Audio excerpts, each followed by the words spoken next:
Hello दोस्तों। हाँ, उम्मीद है आप सब खैरियत से होंगे।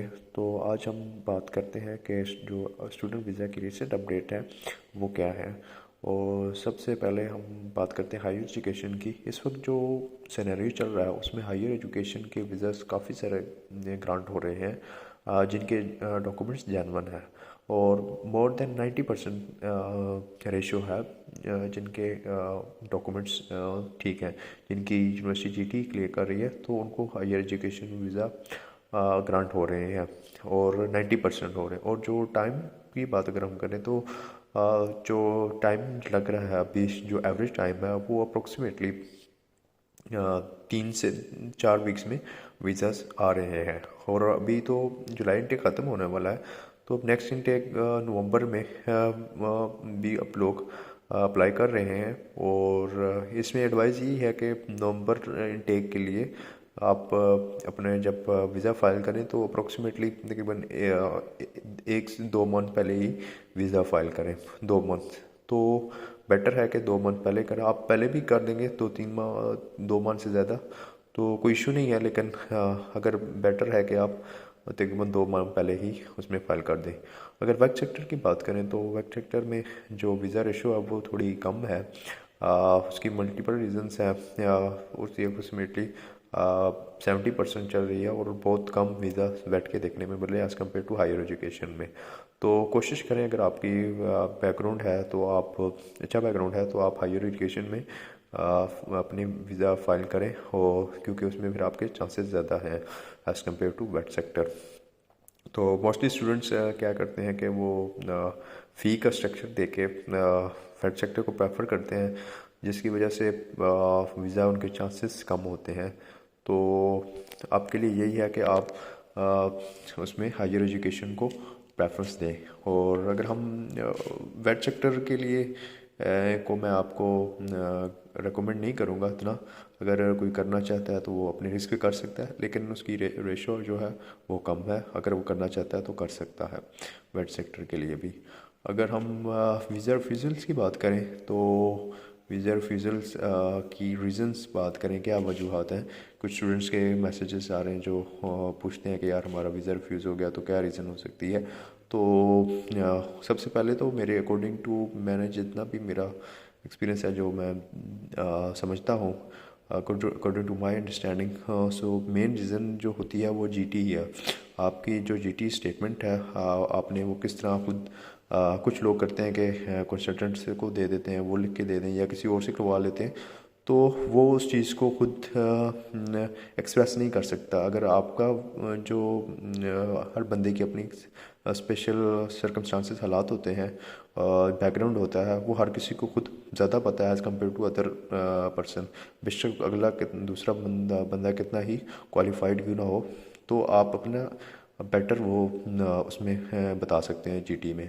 और जीटी में फिर आपने इम्पोर्टेंट ये है कि आप जो कोर्स ले रहे हो जो आपकी प्रीवियस जो एजुकेशन बैकग्राउंड है उसके साथ मैच करता हो।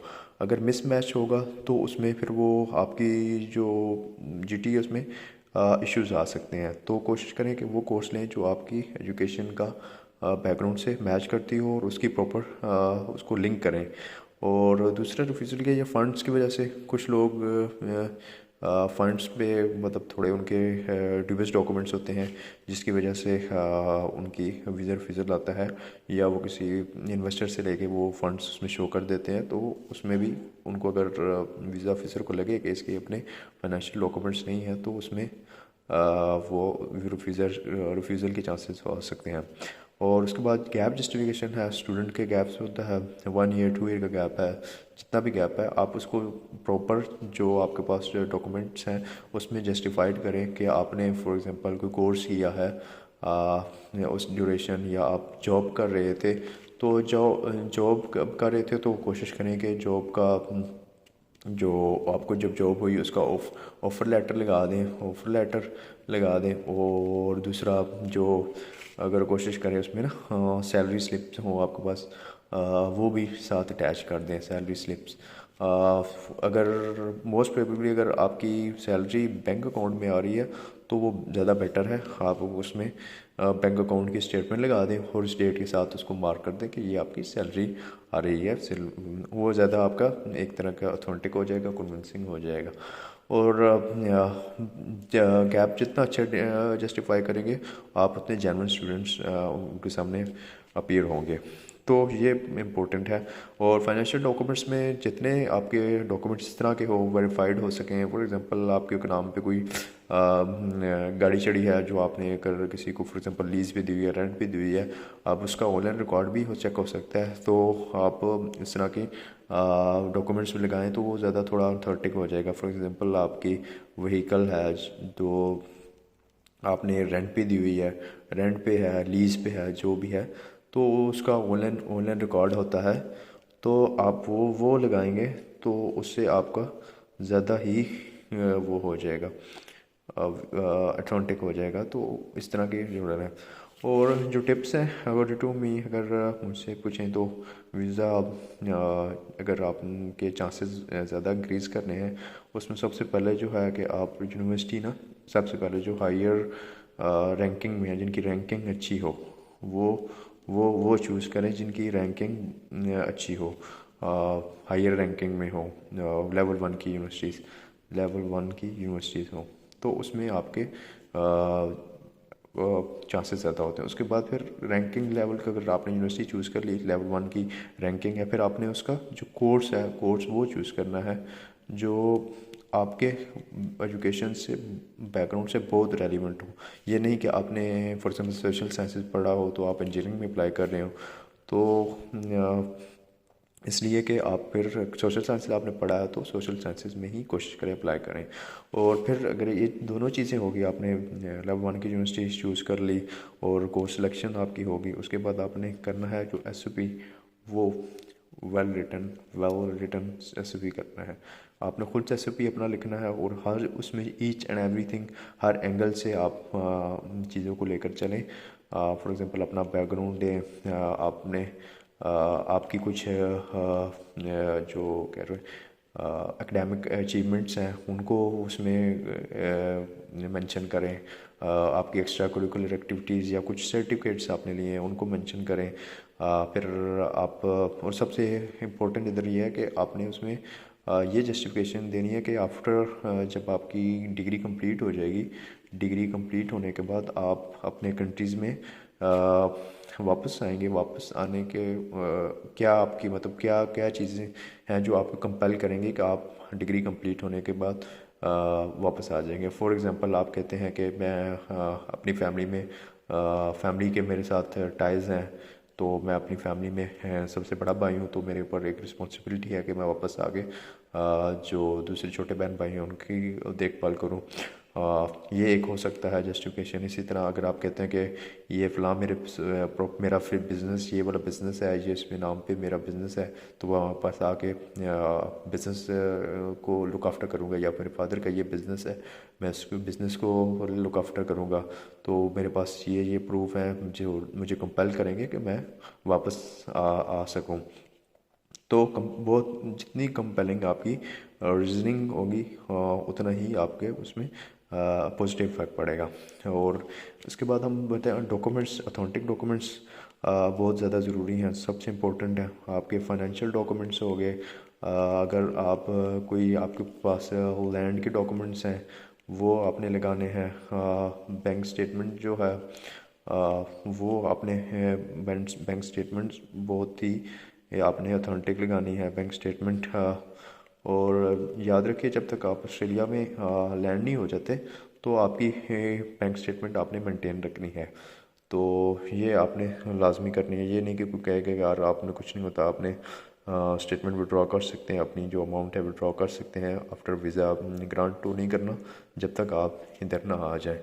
तो अगर ये चीज़ें आप इन सारी चीज़ों को अगर आप ध्यान में रखेंगे, जो भी चीज़ें मैंने डिफ़ाइन की हैं, तो मोस्ट प्रोबेबली आपका बहुत ज़्यादा चांसेस है आपका वीज़ा आने के। तो ये हर चीज़ की अपनी इंपॉर्टेंस है। मैं ये नहीं कह सकता कि एक चीज़ को आप फोकस ज़्यादा करें दूसरी को इग्नोर कर दें। हर चीज़ पे आप फोकस रखें और हर चीज़ को प्रॉपर ड्यू डिलीजेंस दें और एक्सपर्ट से लोगों से एडवाइस लें, ऑनलाइन एडवाइस लें। अगर आपको कोई हेल्प चाहिए हो, कुछ आपको समझ नहीं आ रही तो आप मैसेज भी कर सकते हैं मुझे यूट्यूब चैनल पे, इधर कमेंट्स कर सकते हैं। मैं आपको जितना हो पॉसिबल हुआ तो मैं आपको बताऊंगा।